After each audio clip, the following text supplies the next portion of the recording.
Shalom, saudara-saudara yang kukasihi dalam Tuhan. Saya secara pribadi sangat senang ketemu saudara sesi ini. Nama saya Pendeta Kim Jong-guk sebagai Ketua STT Presbyterian di Indonesia. Hari ini kita akan membahas dengan topik tantangan dan peluang dalam penginjilan dan misi. Sesungguhnya gereja punya satu tugas yang amat penting, yaitu penginjilan dan misi berdasarkan Injil Yohanes pasal 3 ayat 16. Karena begitu besar kasih Allah akan dunia ini, sehingga Ia telah mengaruniakan anaknya yang tunggal, supaya setiap orang yang percaya kepadanya tidak binasa, melainkan beroleh hidup yang kekal. Inilah kerinduan Allah Bapa kita. Justru melalui gereja, banyak jiwa-jiwa yang tertuju kepada maut dapat dikembalikan masuk ke surga melalui pengenalan Yesus Kristus. Untuk itulah, sebelum Yesus naik ke surga, Yesus memberi amanat agung kepada gerejanya. Di dalam Injil Matius pasal 28 mulai ayat 18 sampai 20, Yesus mendekati mereka dan berkata, "Kepadaku telah diberikan segala kuasa di sorga dan di bumi. Karena itu pergilah, jadikanlah semua bangsa muridku dan baptislah mereka dalam nama Bapa dan Anak dan Roh Kudus. Dan ajarlah mereka melakukan segala sesuatu yang telah kuperintahkan kepadamu. Dan ketahuilah, aku menyertai kamu senantiasa sampai kepada akhir zaman." Yesus pun hidup di dunia ini sebagai seorang misionaris. Namun sebelum dia naik ke surga, dia memberi amanat agung Yesus kepada murid-muridnya, supaya kita memberitakan Injil sampai ke ujung bumi. Namun zaman ini kami menghadapi banyak tantangan dan sekaligus peluang dalam penginjilan dan misi. Banyak tantangan perubahan dunia ini. Saudara dan saya sedang hidup bukan dunia yang real atau dunia yang nyata, tapi ada suatu dunia yang maya atau dunia digital yang tidak kelihatan, tapi begitu banyak anak-anak muda sudah tenggelam di dunia digital.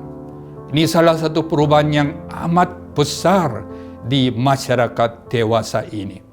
Dan satu hal lagi yang perubahan dunia yang sangat tajam adalah nilai yang amat penting. Value system, sistem nilai yang sangat berubah. Zaman dulu, know-how merupakan satu inti daripada perhatian manusia. Seorang yang dia punya bagaimana cara membuat sesuatu, dia akan memperoleh kemenangan. Tapi tidak lama kemudian berubah zaman nowhere.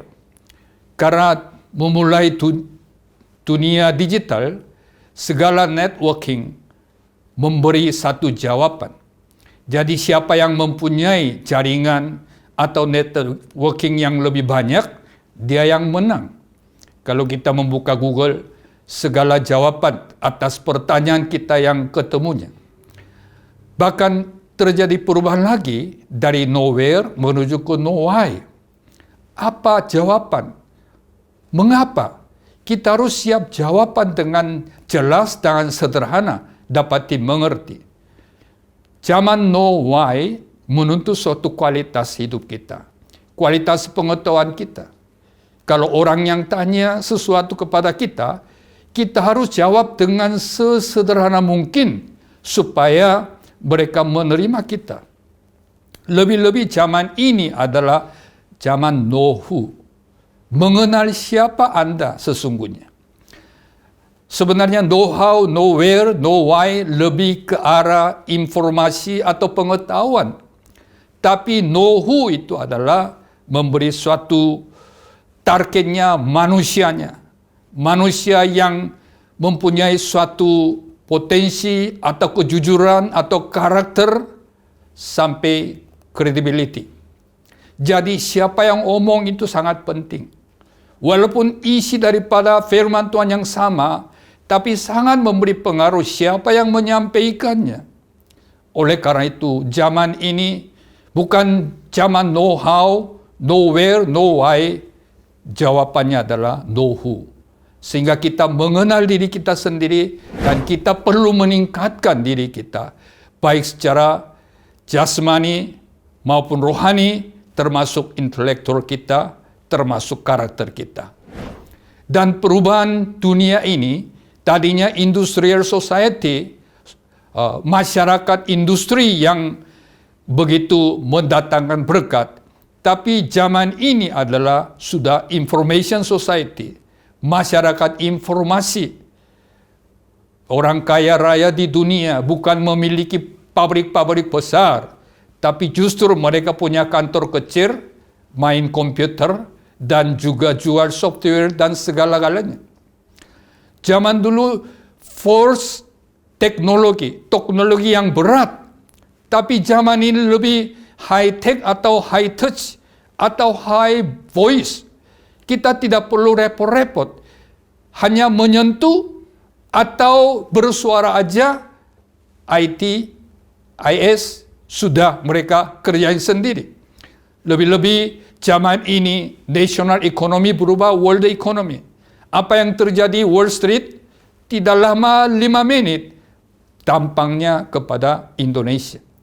Dan zaman ini semua dulu yang short term, dia mau coba ini, ganti lagi, tapi zaman ini lebih long term. Dia komitmen sesuatu, dia harus sampai tuntas dengan bidang itu. Sehingga orang yang dipercaya oleh masyarakat adalah orang yang ahli bidang tersebut.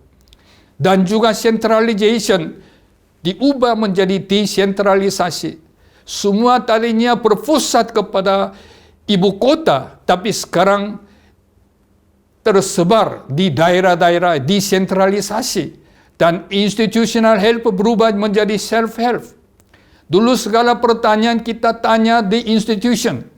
Tapi sekarang di dalam tangan kita ada HP, smartphone, menjawab segala pertanyaan kita, sehingga kita ngambil keputusan diri sendiri. Tidak perlu tanya-tanya lagi. Dan sistem hierarchy top-down sekarang tidak laku lagi, lebih ke networking, kerjasama satu sama yang lain. Dan zaman dulu either or, hitam atau putih. Sekarang lebih banyak multiple option. Banyak pilihan-pilihan yang kita kumuli.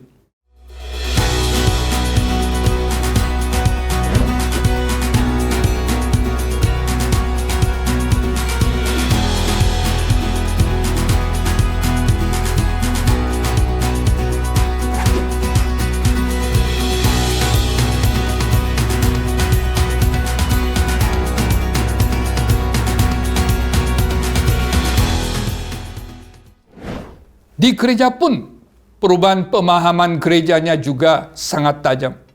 Dulu selalu fokusnya local church. Gerejaku.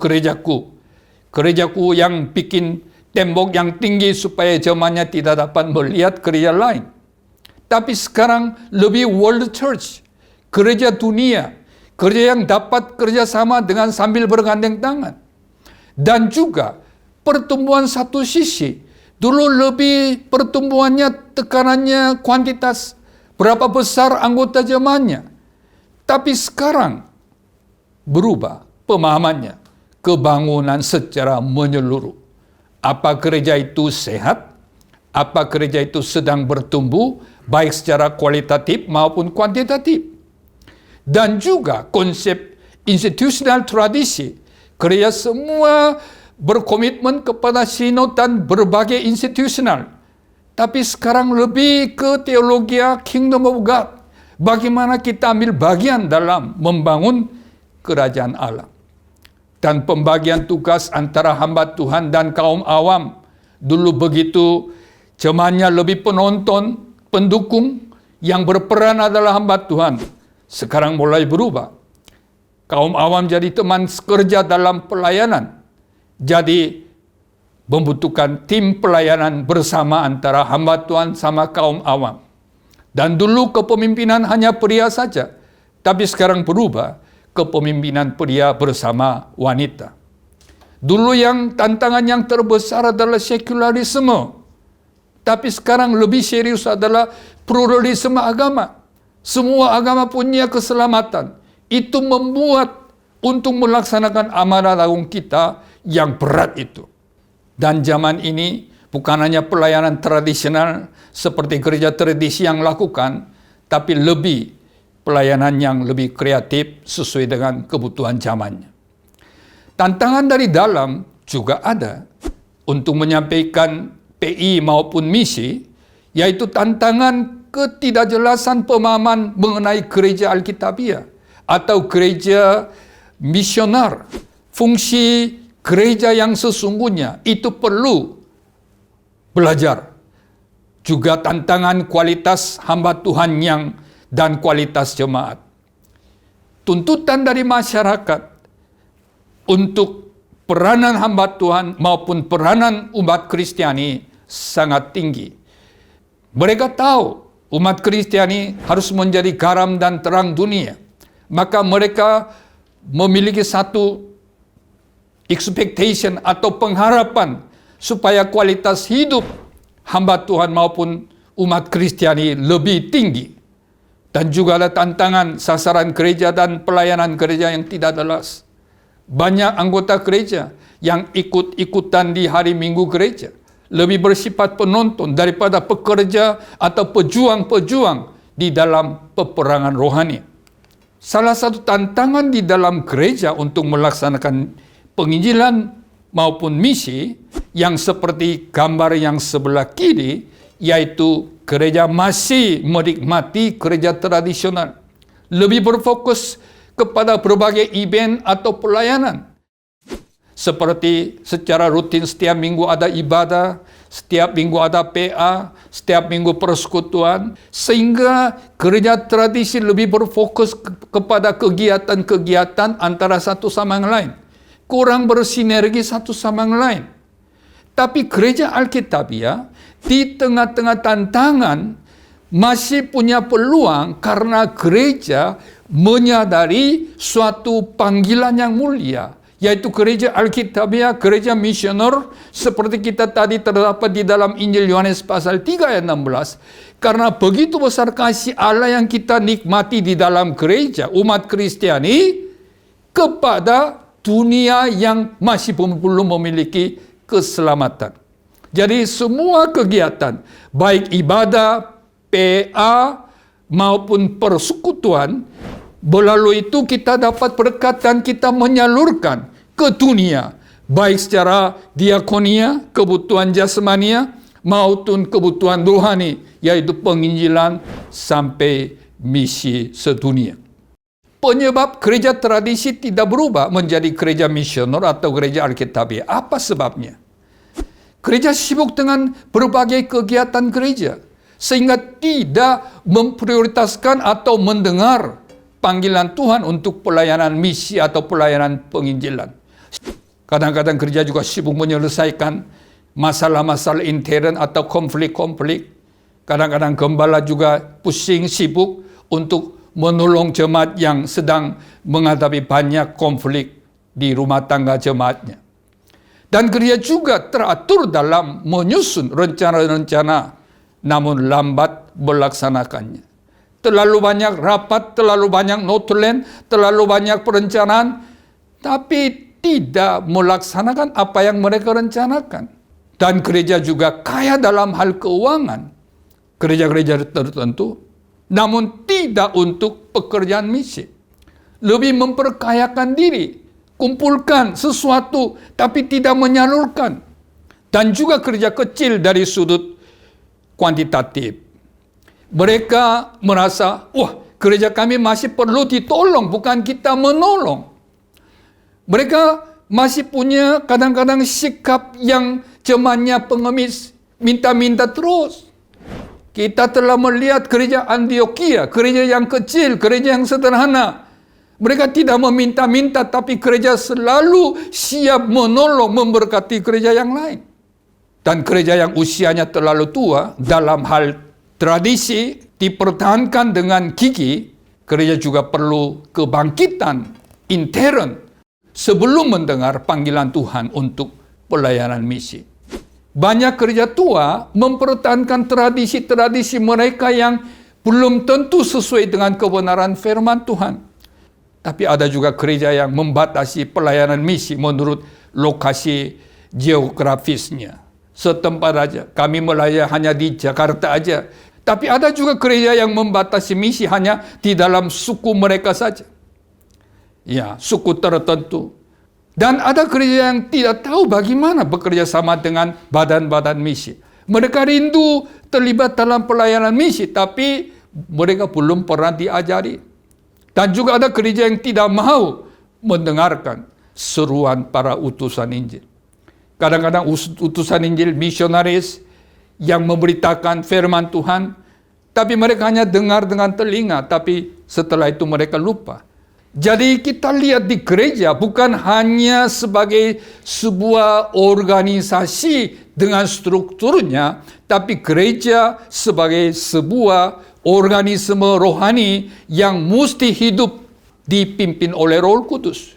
Jadi gereja harus ada mencari jiwa penginjilan, dan jiwa itu perlu dididik, dan jiwa itu didewasakan, dan mereka juga jadi pelayan. Jadi melipat gandakan atau reproduksi gereja itu hidup seperti gereja yang sehat, melahirkan banyak jiwa-jiwa yang baru, baik secara pribadi maupun secara gereja ini. Tapi juga ada tantangan dari luar. Hedonisme. Mereka suka senang-senang. Rasa kesukaan, rasa happy lebih utama materi daripada sesuatu hal rohani. Uang bisa mengatur segala-galanya. Tapi mereka sekarang gak mau kebersamaan, individualisme. Aku, selalu aku.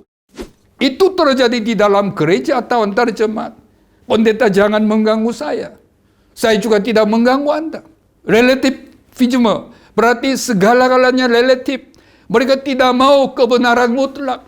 Satu-satunya keselamatan melalui Yesus mereka tidak mau. Semuanya relatif. Kebaikan juga relatif.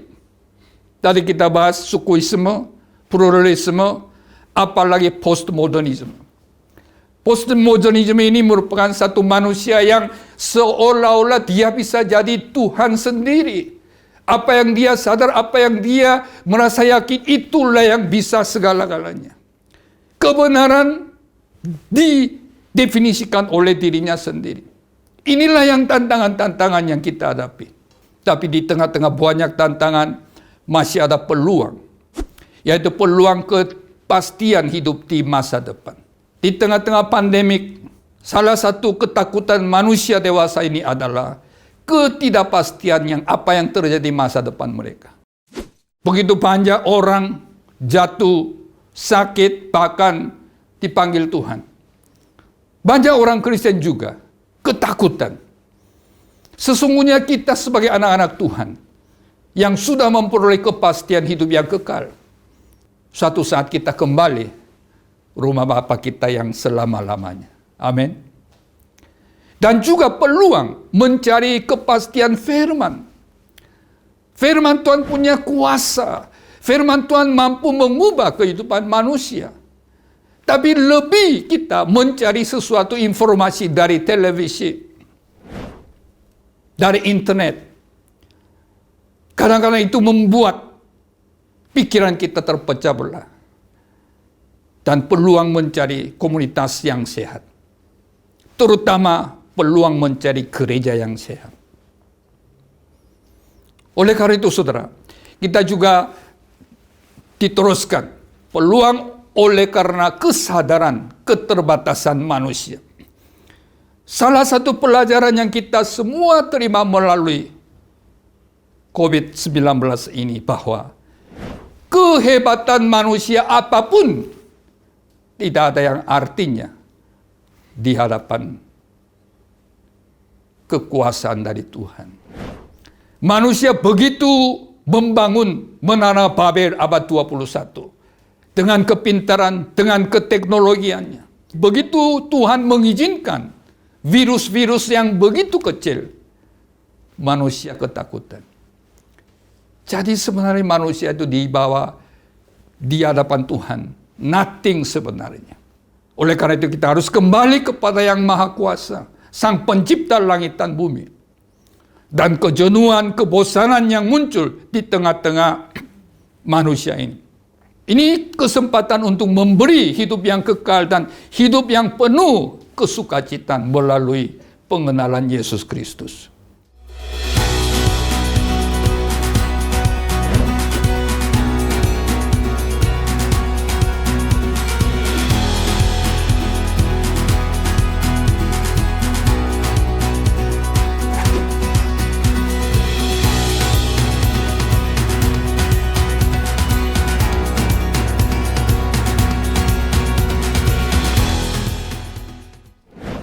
Bagaimana kita memberitakan Injil kepada mereka yang sedang menghadapi banyak krisis-krisis itu?